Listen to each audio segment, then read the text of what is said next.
वासुदेवाय। अथ दशमोऽध्यायः। श्रीशुक उवाच।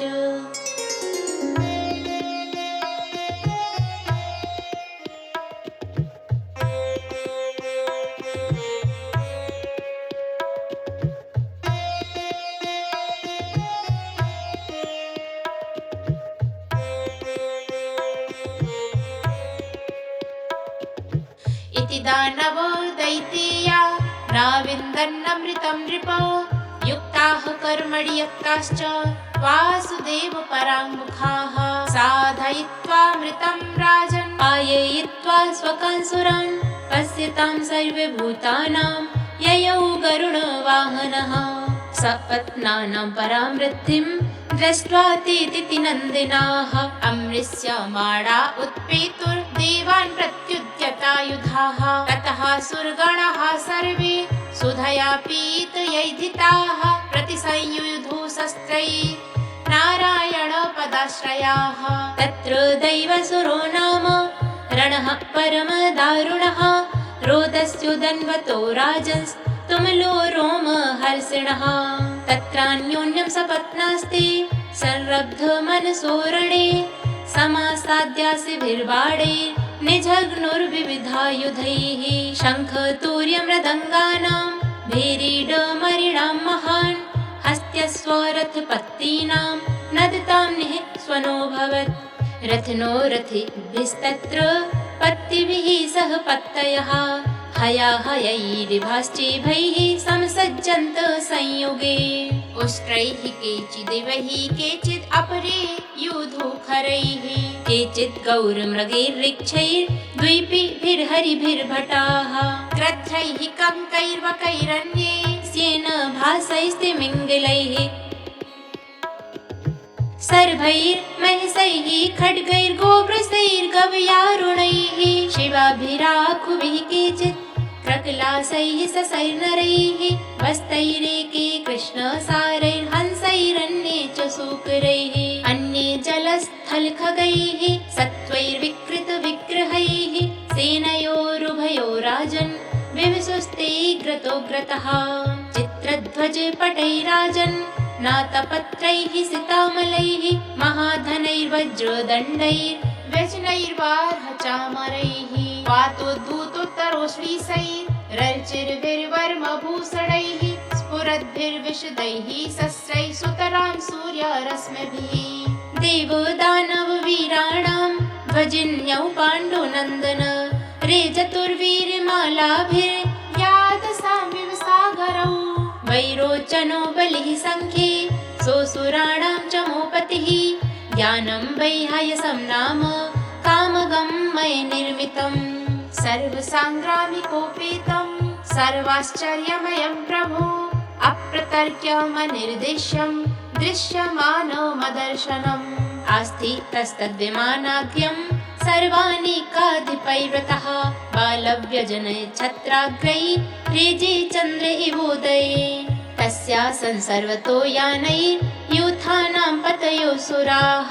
नमुचिः संवरो बाणो विप्रचित्तिरयो मुखः। द्विमूर्धाकालनाभोऽथ प्रहेतिर्हेतिरिल्बलः। शकुनिर्भूतसन्तापो वज्रदंष्ट्रो विरोचनः।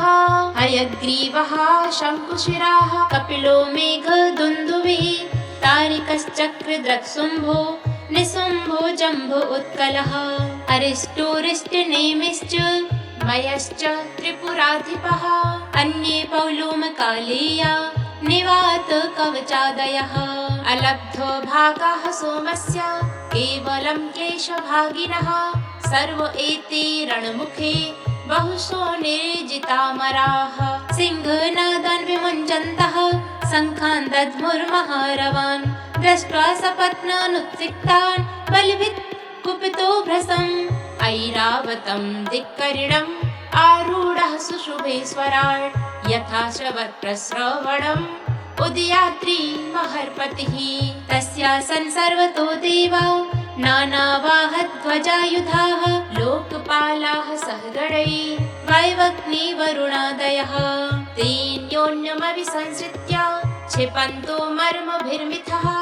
अह आह्वयन्तो विसन्तोग्र योधुर्द्वन्द्वयोधिनः युयोध बलिरिन्द्रेण तारकेण गुहोष्यत वर्णो हेति नायुध्यन् मित्रो राजन् प्रहेतिना यमस्तु कालनाभेन विश्वकर्मा मयेन वै संवरो योधे त्वष्ट्रा सवित्रा तु विरोचनः अपराजितेन नमुचिः अश्विनौ वृषपर्वणा सूर्यो बलिसुतैर्देवो बाणज्येष्ठैः सतेन च राहुणा च तथा सोमः पुलोम्नायुधे निलः निशुम्भशुम्भयोर्देवी भद्रकाली तरस्विनी वृषाकपिस्तु जम्भेन महिषेण विभावसुः इल्बलः सहिबातापिर्ब्रह्मे पुत्रैररिन्दम कामदेवेन दुर्मर्ष उत्कलो मातृभिः सह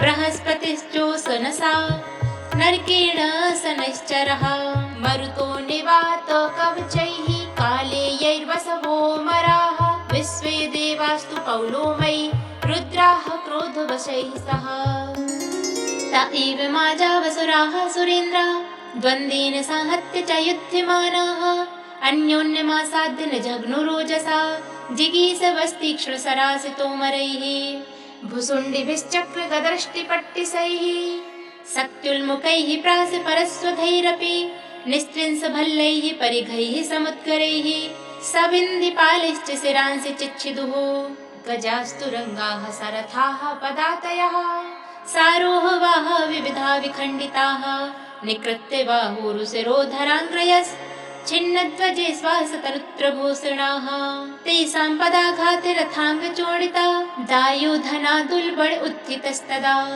रेणुर्दिशाखं द्युमणिं च छादयन् न्यवर्तिता श्रुतिभिः परिप्लुता शिरोभिरुद्धूतकिरीटकुण्डलैः सर्रम्भद्रग्भिः परिदष्टदच्छदैः महाभुजैः साभरणैः सहायुधैः सा प्रास्तता भूः करभोरभिर्बभौ कबन्धास्तत्र चोत्पेतुः पतितस्वशिरोच्छिभिः उद्यता युद्धदोर्दण्डैः राधावन्तो भटान् रथे बलिर्महेन्द्रं दशभिस्त्रिभिरैरावतं शरैः चतुर्भिश्चतुरो वाहान् एकेनारोहमाच्छयत् सप्ताना पतितः शक्रस्तावद्भिशीघ्रविक्रमः चिच्छेद निशितैर्भल्लैः रसं प्राप्तान् हसन्निव तस्य कर्मोत्तमं वीक्ष्य दुर्मर्षः शक्तिमाददे तां ज्वलन्तीं महोल्काभां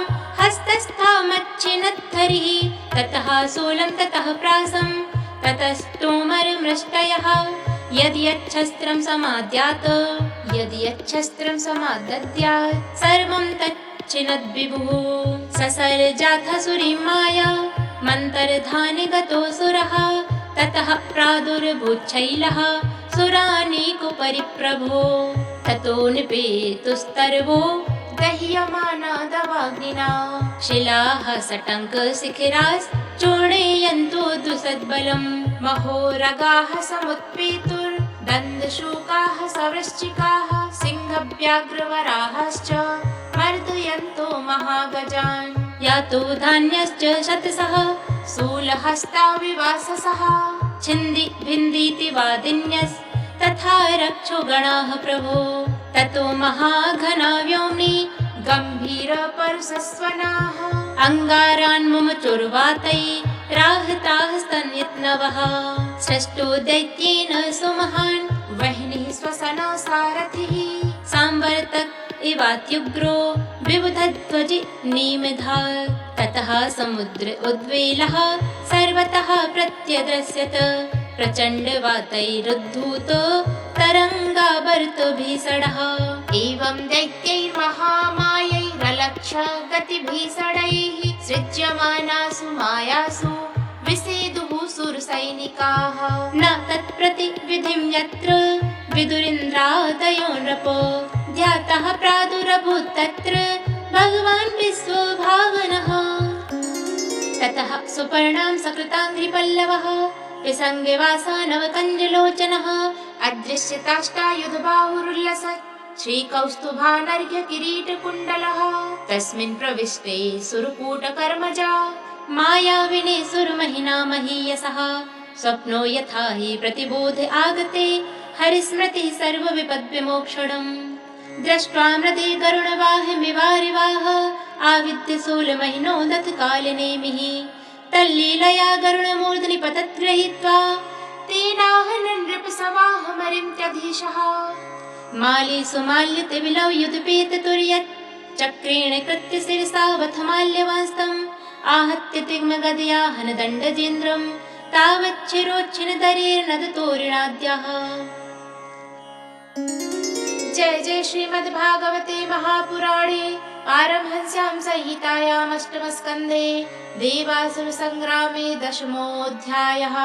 श्रीकृष्णार्पणमस्तु।